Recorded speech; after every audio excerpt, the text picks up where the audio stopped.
I'm a lover of Chinatown of all cities, but specifically Boston Chinatown, because I think its proximity to Emerson College and me going to Emerson for 4 years, that I depend all my life upon Chinatown.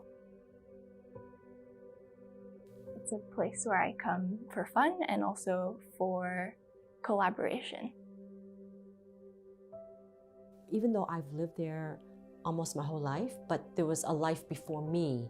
Literally, when people say I stand on the shoulders of people before me, whenever I walk into Chinatown, that's what it is.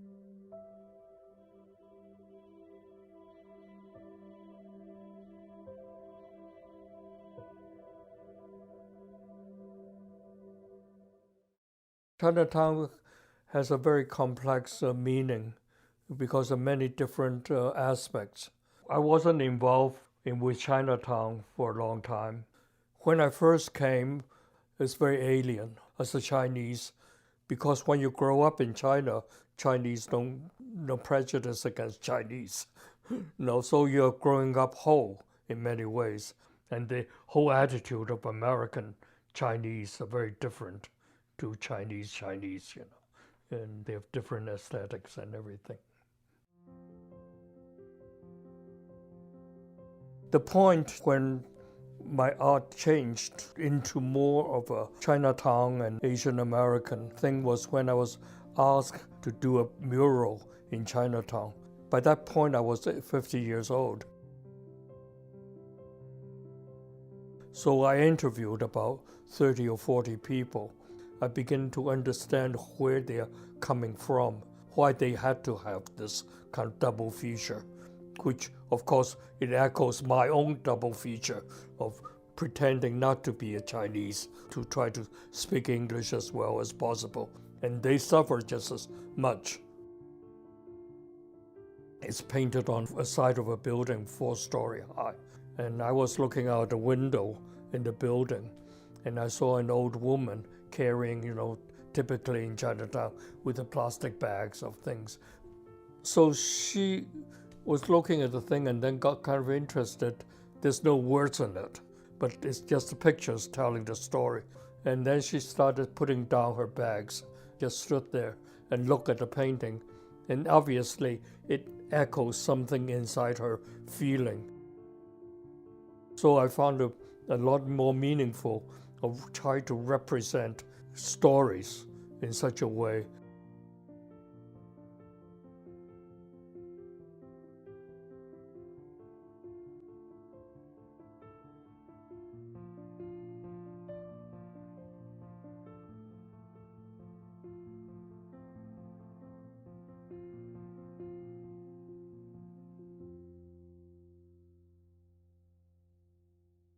My art, specifically theater, deals with women, deals with the Chinese Exclusion Act of 1882. Worthless father gambled away every cent we had. The day my father took me to be sold. When I was an actress, there were a couple plays on Broadway. One was Miss Saigon and Shogun. Miss Saigon, if you're not familiar with it, the woman dies at the end. And then Shogun, the woman in that case, kills herself too. So I thought at that time, oh my God, if I were to play a lead in a Broadway show, I'd have to kill myself. That's no fun, right? This can't be the story of Asian women, because there's so many of us, right? How do we all live?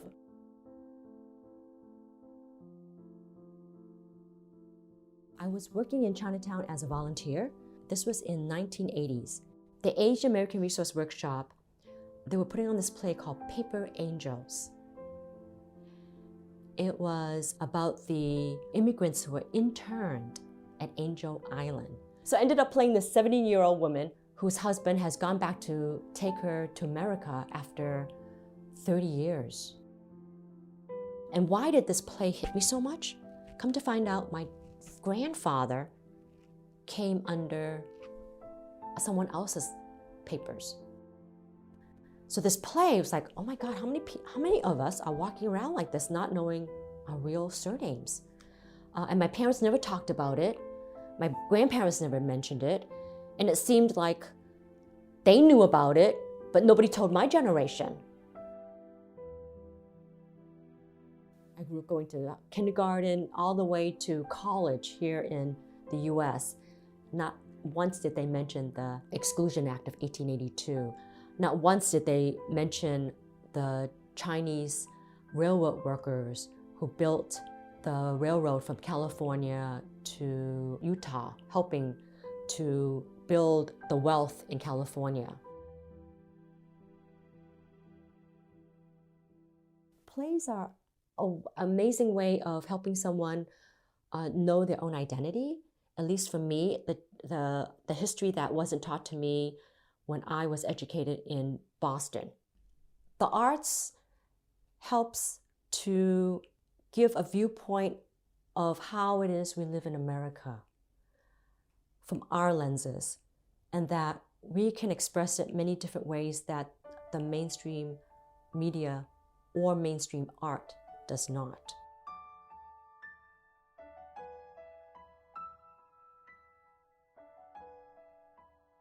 Part of why I'm really excited to be a Cambodian American artist, particularly because I'm a second generation American, and that means that I'm kind of on the frontier of a new way of being or a new intersection of identity. I created a series called Ode to Durian. When I think about the way that Southeast Asian history is taught in America, and also the way that durian is represented in media in the Western world, they're both really similar. Where it's very like, ew, don't touch that, that's a sad story, like, ew, that's gross, that's challenging, I don't like that. There's a lot of barriers to wanting to understand.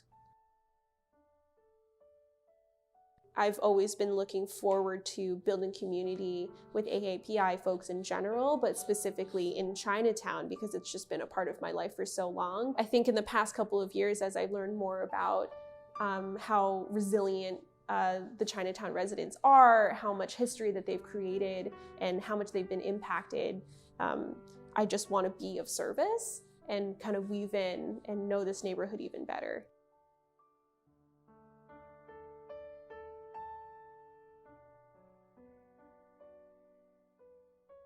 When I was younger, I played guitar, I wrote songs, I wanted to become a superstar like Taylor Swift. And back then I had no idea that like what it would ever be for a nation to become, like an immigrant to become a musician, superstar in America. When people see me, they first see sort of who I am and sort of be able to see, oh, you're not from here. You're new, you're fresh off the boat, you are Chinese, you speak with an accent. And then on top of that, oh, you like music, that's cool, that's so cool. Now when I make theater, I'm constantly thinking about what theater did to my body and to my narrative, to my stories, and to me as a person, how I was able to find, a voice, a loud voice when talking to people. I've never had a family who came before me and never had anybody to look up to. I sometimes walk around Chinatown to think about this place as a place that fuels my identity as an immigrant, and to know that I have a whole community of immigrants, and to be so proud of that. There was always the parallel between my personal work, which is about how people live as an immigrant, or just my feeling of being an immigrant in America. You can only show part of yourself, and then in Chinatown, it's like a whole community that is based on that concept. People cannot show their own real faces except to each other, but to the society itself, they have to pretend to be what the stereotype Chinese. So at restaurants, you have all these dishes that has nothing to do with real Chinese food, but sort of like a pretend for the Caucasian audience.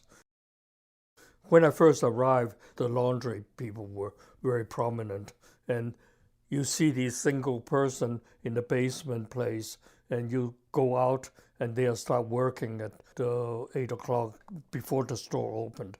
And then you'll walk by and then come back in the 11 o'clock and they're still working there. And when you look at it all over the place in Chinatown, it's that same thing as like the hard work and that they'll never quite paid for their work.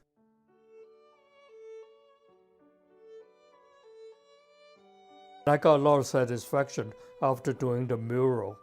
So I want to make it more and more, some kind of more permanent representation of people working in Chinatown and using the bronze statues as most expensive, most permanent kind of ways in the society.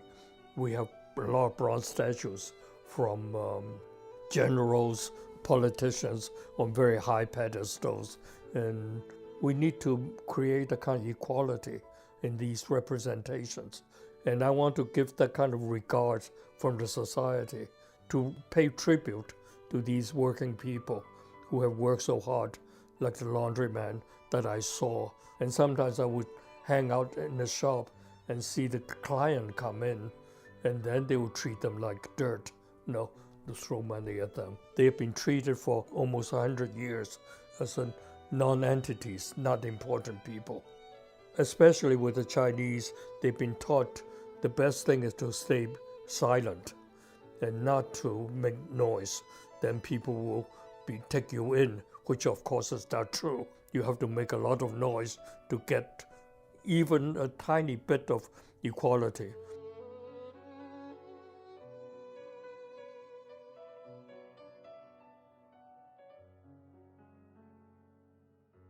And so I feel really strongly that we need more people in theater, we need more people who are doing work in social media to get our stories out there. Being invisible is not a superpower because it has been a hindrance to us. We have to be more visible. We have to take off this cloak of secrecy and just debunk everything.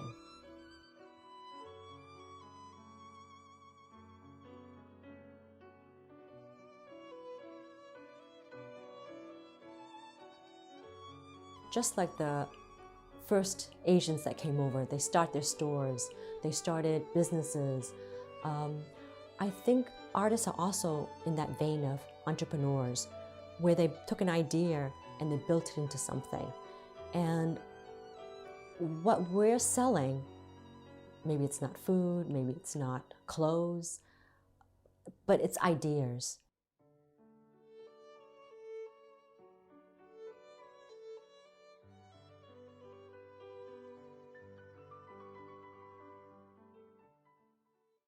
What I've been trying to do in the past few years is reframe who is the center of my work. And I often find that the center of my work are the people that I know every day, which are beautiful POCs, queer and trans people in my life, fellow artists. I want to make my work for them, and I want them to be the center of the reason why I do everything that I do. I think when it comes to art, it has a way of being a window into what we can be and also being a mirror for where we're at right now. I was really helped by other Cambodian American artists and poets that I found online, and that helped me kind of shape my own narrative and the way that I want to do my work and see myself represented. Community members don't have a lot of space as neighborhood is being institutionalized and commercialized. Arts are a way where residents can take the space and turn it into anything they want, whether it's advocating for a safer street or making something beautiful that they want to show other people what they love about themselves or their neighborhood or their family, their culture.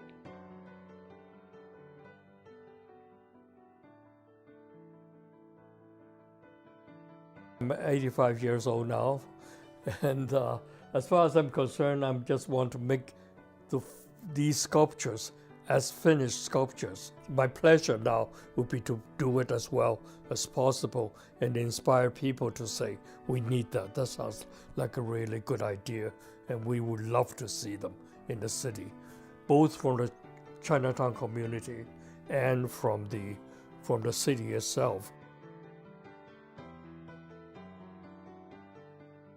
I hope some of these representations of the dignity of people as working people, even though they are doing lowly jobs like laundryman, sewing clothes and things.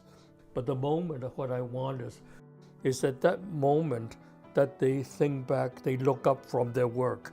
They're not just concentrating, but it's all their life is in their eyes of how they feel, all the aspirations, all the disappointments, all the things I would like to show them in their faces. And I want people to look at the faces and then both identifying with them, an old woman who worked or a young woman who just starting their life, see this looks like my mother, looks like my my aunt and all that. At the same time, feeling that they are real people, alive, and have a lot of humanity inside them, and that I would like to represent that and identify with that, to give them the strength to go on with their life.